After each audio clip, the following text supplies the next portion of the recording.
Hello friends, इस video में हम आपको बताएंगे दर्पण 2.0 में जो बीपीएम्स का क्या रोल रहेगा, जो उनको प्री रोल आउट एक्टिविटीज़ और पोस्ट रोल आउट एक्टिविटीज़ में पार्टिसिपेट करना है। तो रोल आउट का आपको 2 दिन पहले ही बता दिया जाएगा।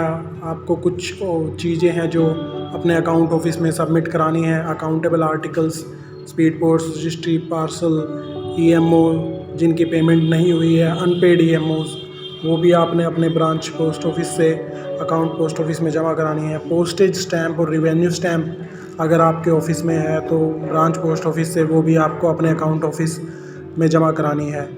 सो ये तीनों चीज़ें ही आपको अपने अकाउंट ऑफिस में जमा करानी है। उसके बाद अगर हम देखें तो आपका आर्टिकल का balance, registry, speed post, parcel सब जीरो हो जाएगा। जिस दिन आपका रोल आउट होना है उससे पहले आपको बताया जाएगा इस बारे में। ईएमओ का बैलेंस भी जीरो होना चाहिए। मींस आपको कोई भी अनपेड ईएमओ अगर है आपकी बीओ में तो वो भी आप अपने अकाउंट ऑफिस में वापस कर दीजिए। तीसरी चीज़ जो आपको ध्यान रखनी है वो है आपकी स्टैम्प, पोस्टेज और रिवेन्यू स्टैंप का जो बैलेंस है वो भी आपको जीरो करना है। मींस अगर आपकी इन्वेंट्री है ब्रांच पोस्ट ऑफिस में तो आप वो इन्वेंट्री क्लियर करके आप सारी रिवेन्यू स्टैंप, पोस्टेज स्टैंप अपने अकाउंट ऑफिस में भेज दीजिए। अब बात करते हैं role of branch post office. तो स्टैंप्स को आपको अपने अकाउंट ऑफिस में जमा कराना है, जितनी भी स्टैंप्स आपके पास अवेलेबल्स हैं इन्वेंट्री के अंदर। उसके बाद आपको ये बात इंश्योर करनी है जो आपका एक्चुअल बैलेंस है और जो आपका सैप का बैलेंस है वो दोनों मिलने चाहिए, एग्जैक्ट होने चाहिए। तीसरा जो है आपको पुरानी डिवाइस और उससे संबंधित जितनी भी चीज़ें हैं वो अपने डिवीज़न ऑफिस में सबमिट करानी है विद एक्नॉलेजमेंट। और हम बात करते हैं अब चेकलिस्ट की।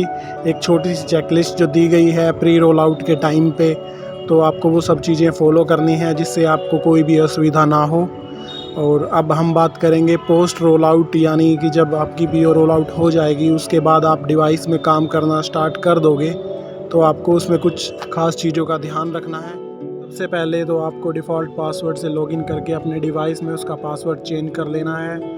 दूसरा, आपको ये ध्यान रखना है कि आधार नंबर और मोबाइल नंबर की जो मैपिंग है वो सही तरीके से हो।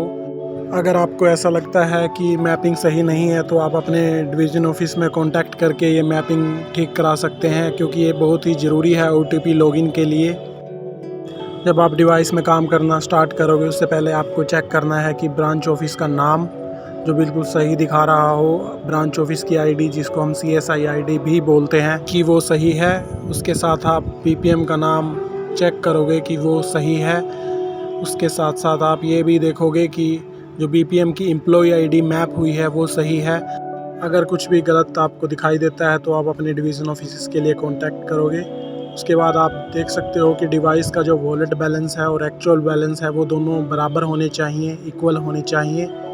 जैसा कि आपको पता है कि वॉलेट का बैलेंस हर ट्रांजैक्शन के साथ साथ चेंज होता है, तो आपको ये चीज़ चेक करनी है कि जैसे ही आप कोई ट्रांजैक्शन कर रहे हो तो वॉलेट का बैलेंस ऑटोमेटिकली चेंज हो रहा हो, बिकॉज़ ये बहुत ही ज़रूरी है ऑटोमेटिक बोडा रिपोर्ट के लिए, जो कि अपने आप ही बन जाएगी इस नई डिवाइस में।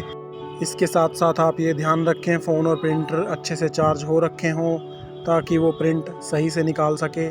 उसके बाद प्रिंटर को ऑन ज़रूर कर लें प्रिंट निकालने से पहले। इसके साथ ही जैसे ही आप अपनी डिवाइस में बैग ओपन करोगे तो आपको उससे पहले अपना वॉलेट का बैलेंस ज़रूर नोट डाउन कर लेना है, बिकॉज़ वर्चुअल डाटा से कई बार बीओ का बैलेंस चेंज हो तो आपको पता हो।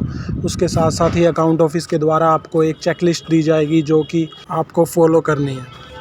मोबाइल ऐप को सभी परमिशन ज़रूर मिली होनी चाहिए। साथ ही साथ सभी ट्रांजैक्शन वॉलेट से जुड़ी होती हैं, तो इसलिए आपके पास सफिशिएंट बैलेंस ज़रूर होना चाहिए जब भी आप कोई पेमेंट करें। जब तक आपके डिवाइस में ट्रांजैक्शन पेंडिंग स्टेटस में होगी तब तक डे एंड पॉसिबल नहीं है। अगर डिवाइस ऐप 1 घंटे तक यूज़ नहीं होगी तो आपको दोबारा लॉगिन करके ही उसमें काम स्टार्ट करना पड़ेगा। उम्मीद है आपको वीडियो पसंद आई होगी। लाइक सब्सक्राइब ज़रूर करें और फिर मिलते हैं आपसे अगली वीडियो।